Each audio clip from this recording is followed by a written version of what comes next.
पुणे शहर महिला काँग्रेसच्या फायरब्रँड नेत्या संगीता तिवारी यांनी पक्ष नेतृत्वावरती अतिशय गंभीर आरोप केलेले आहेत। लवकरच त्या पक्षाचा राजीनामा देणार असून आपली पुढची दिशा स्पष्ट करणार आहेत। आज आपल्यासोबत संगीताताई स्वतः आहेत। आज आपण त्यांच्याशी संवाद साधून जाणून घेणार आहोत एकंदरीत नेमकं काय घडलंय। ताई, अतिशय गंभीर आरोप तुम्ही केलेले आहेत पक्ष नेतृत्वावरती, तर काय नेमकं घडलंय?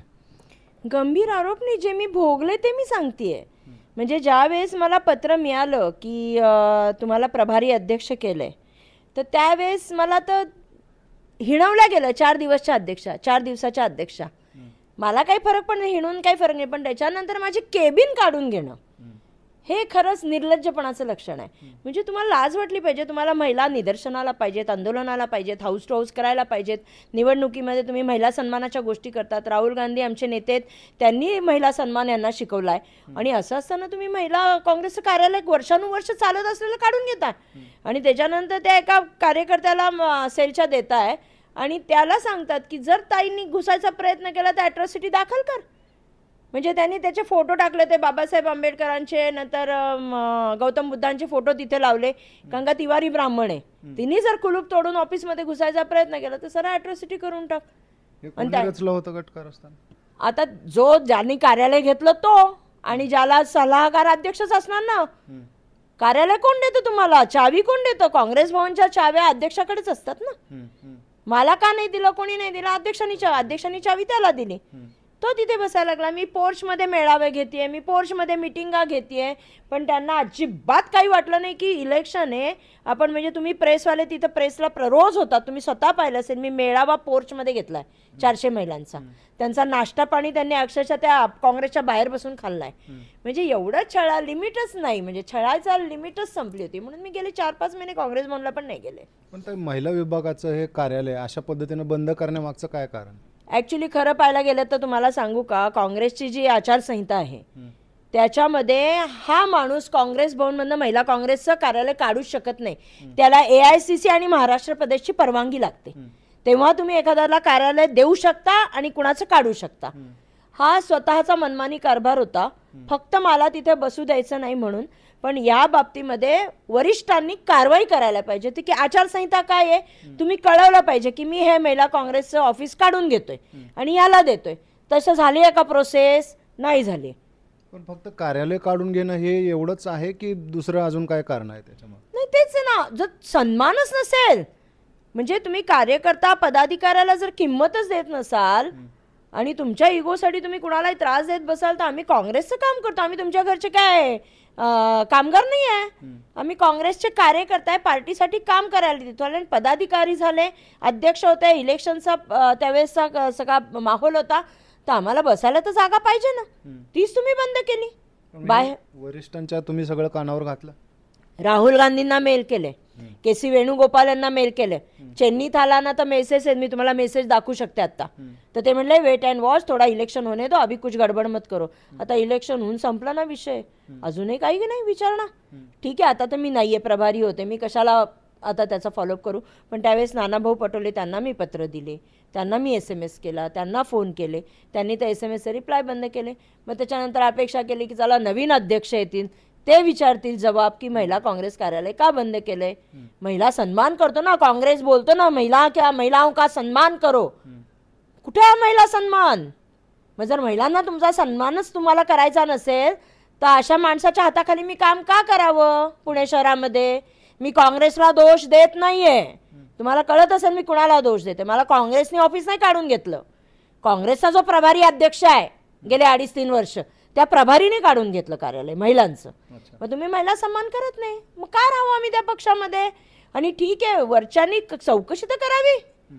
सपकाळ साहेब आले पुण्यामध्ये, त्यांनाही SMS केले होते, त्यांनी तर उद्घाटन केलं त्या कार्यालयाचं त्या कार्यकर्त्यासाठी, त्यांनी जाब नाही विचारला। काही इतर पक्षातनं काही महिला नेत्या आलेल्या आहेत, त्यांच्याबरोबर तुमचं पटत नाही असं काय आहे का? नाही, कोण आले अशा लीडर? कोण आलेत आमच्या काँग्रेसमध्ये? काय महिला नेत्यांबरोबर तुमचं पटत नाही असं आम्हाला सांगितलंय? कोण येते? नेत्यांची नावं पण कळू द्या ना मला, म्हणजे मला कळेल कोण नेते आलेत। कारण का दीप्तीताईंचं माझं जमतं, कमलताई तर आता नाही आहेत, आणखीन कोण नेते आहेत काँग्रेसमध्ये? अजून महिला नेत्या कोण आहेत? नीताताई परदेशी आहेत, त्यांचा माझा आमचा ग्रुप आहे, फ्रायडे कट्टा आहे, अजून कोणती 2-4 नावं तुम्ही जे सांगा. नावं सांगताय त्या सगळ्या ज्येष्ठ नेत्या आहेत, जुन्या नेत्या आहेत. नवीन ज्या नेत्या आल्या त्यांच्याशी तुमचं पटत नाही असं सांगा. कोण आहे त्या नवीन मधल्या नेत्या? मला कळलं पाहिजे ना, नेते पाहिजेत मला. कार्यकर्त्यांचा काही संबंध नाही. कार्यकर्ते वेगवेगळ्या ग्रुपमध्ये असतात. कोणाचा कार्यकर्ता, कोणतीचा कार्यकर्ता. आम्ही जेवढ्या 10-15 जणी गुलाबो गँगमध्ये आहेत, आमचा सगळा ग्रुप तसाच्या तसा एक गठ्ठा आहे. बरं, तुम्ही काम कधीपासून थांबवलंय काँग्रेसचं? 5 महिने झाले. ज्या दिवशी माझ्याकडनं ऑफिस काढून घेतलं, मी फक्त रवी दंगेकरांची निवडणूक होती तोच तर मी काम केलं, आणि त्याच्यानंतर आय स्टॉप्ड. ताई, रवींद्र दंगेकरांच्या पण इलेक्शनमध्ये कशी इलेक्शन झाले? काँग्रेसने एक दिलानं काम केलं? आता हे तुम्ही प्रभारी अध्यक्षांनाच विचारा. प्रभारी अध्यक्ष खूप मेहनत घेत होते असं मी पण ऐकलंय. आता ते तुम्ही त्यांना विचारलं पाहिजे की दंगेकरांच्या वेळेस काय झालं म्हणून. काय पण तुम्हाला काँग्रेस हा जो पक्ष आहे तर तो पुरोगामी विचारांचा पक्ष मानला जातो. मग या पक्षातल्या नेत्यांकडनं अशा पद्धतीनं तुम्हाला कटकारस्थान करून तेही अॅट्रॉसिटी सारख्या गुन्ह्याचा वापर करून तुम्हाला अडकवण्याचा प्रयत्न झाला, याच्याकडे तुम्ही कसं बघताय? अहो, ज्या वेळेस या प्रभारी अध्यक्ष महाशयांना काढायचं सगळं पुणेकर करत होते, त्यावेळेस आम्ही यांच्या मागं उभे राहून नाना भाऊंकडे गेलो होतो की याला ठेवा म्हणून.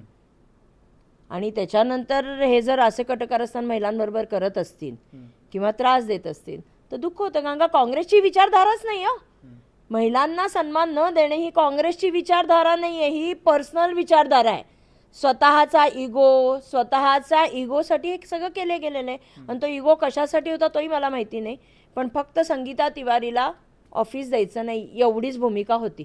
नाही तर महिला काँग्रेसचं कार्यालय बंद करायचं कारण सांगा ना, विचारा ना काय कारण आहे. आणि दुसऱ्या सेलला द्यायचं कारण काय? मग महिलांनी कुठं बसायचं होतं? अहो, मी युथ काँग्रेसच्या ऑफिसमध्ये बसायची. ती एक प्रभारी आली होती दिल्लीवरनं, तिला घेऊन. युथ काँग्रेसचा मीटिंग असेल तर मग मी खाली सिनियर सिटीझनचं झालं ना तर सेवादल, आणि सेवादलमध्ये पण आम्हाला जागा नाही मिळाली की रस्त्यावर. म्हणजे मला थोड्या दिवसांनी एक टेबल आणि खुर्ची काँग्रेस भवनच्या ग्राउंडमध्येच लावून बसायची वेळ आणली होती. एवढी वाईट वेळ देव कोणावर आणू नये, एवढी वाईट वेळ माझ्यावर आणली होती. पण जातीयवादाचा तुम्हाला सामना करावा लागला असं तुम्ही सांगितलं. कशा पद्धतीनं तुम्हाला भोगावं लागलं? त्याच्यामध्ये मी आता तुम्हाला थोड्या वेळापूर्वी सांगितलं की ज्या ह्याला मागासवर्गीय सेलला दिलं त्यांनी, तर त्यांना कोणी सांगितलं की संगीता तिवारी ऑफिसमध्ये घुसणार आहे. मग त्यांना सल्ला दिला एका सिनियर नेत्यांनी. आता तो नेता तुम्ही ओळखा कोण आहे, कुरापती. त्या कुरापतीने असं दिलं की तिथं एक बाबासाहेबांचा फोटो ठेव, एक मूर्ती ठेव आणि गौतम बुद्धाची मूर्ती पूजा बिजा करून ठेव. ही घुसली की आपणच सांगायचं नुकसान केलं, फोटोला काहीतरी झालं, ब्राह्मण आहे, अॅट्रॉसिटी दाखल करायची. हे कळल्यावर मी काय वेडी आहे का कुलूप तोडायला आणि ऑफिसमध्ये घुसायला? कशाला? मी 4 महिन्याची प्रभारी होते, मी सोडून दिला विषय. आमचे अध्यक्ष तर मला 4 दिवसाची प्रभारी असं म्हणायचं. कुठेतरी तुम्ही ब्राह्मण असल्याचं पण तुम्हाला या सगळ्यामध्ये भोगावं लागतं? 100%. एक तर काँग्रेसमध्ये खूप ब्राह्मण कमी आहेत. रोहित टिळक असेल किंवा गाडगीळ असतील, मी आहे, अजून मोजके गोपाळ तिवारी असतील, असे मोजके 4-5 जणच आहेत ब्राह्मण. पण त्यांनाही जर ही लोक सांभाळू शकत नाहीत. काँग्रेस अथांग सागर आहे. काँग्रेसमध्ये लोक येतात जातात, तो विषय नाही आहे. काँग्रेस संपणारी पार्टी नाही आहे. पण काही नेते जातीयवादी, गटबाजी करणारे, ग्रुपिझम करणारे, हा आमचा, हा आपला, हा तुपला, हा दुसरा, जे करणारे ते हा जातीयवाद निर्माण करतायत आणि त्याचं नुकसान काँग्रेसला होतंय. आम्ही तुम्हाला अनेक वर्षांपासून ओळखतो. आम्ही प्रत्येक जे काही आंदोलन होतं, जे काही सरकारच्या नीती चुकतात, जे काही जिथं कुठे सरकार चुकतं, सगळ्यात अगोदर आवाज उठतो तो संगीता तिवारींचा पुणे शहरातून. आता सगळे तुम्ही आंदोलन केले, एवढ्या सगळ्या लोकांना अंगावरती घेतलेलं आहे. आत्ता सद्यस्थितीला ज्यावेळेस तुम्ही पक्ष सोडताय त्यावेळेस तुम्हाला काय वाटतं? वाईट वाटणारच ना की मी माझ्या पार्टीसाठी झटले होते.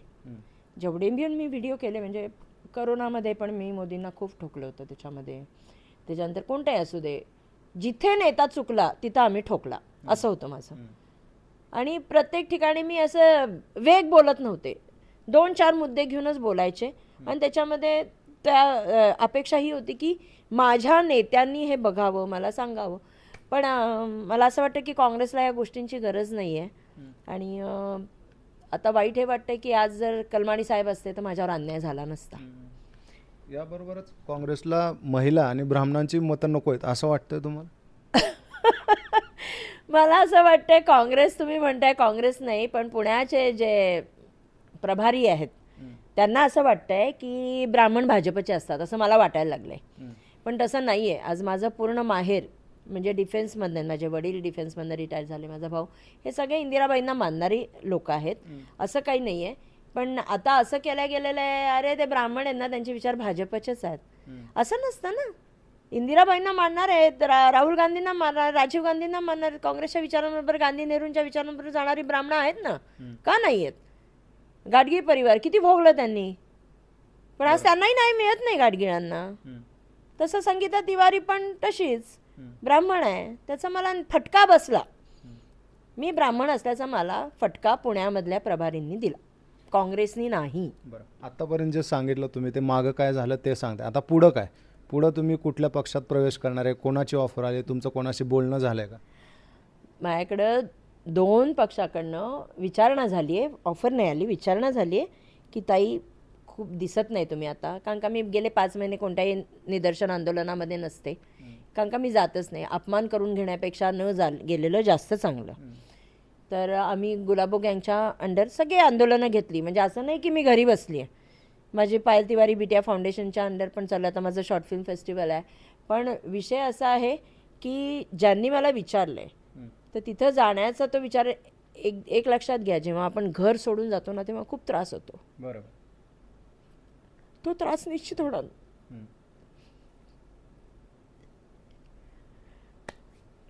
Let's see, God is great.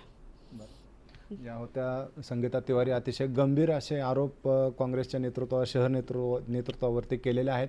पाहूयात शहर नेतृत्व यावरती काय प्रतिक्रिया देते. संगीता तिवारी यांनी मात्र आता आपला इरादा ठरवलेला आहे, पक्का केलेला आहे की आता काँग्रेसमधनं आपण बाहेर पडायचं आहे. पुढची दिशा देखील ते 8 दिवसामध्ये स्पष्ट करणार आहे. तुर्तास इथंच थांबूयात. धन्यवाद.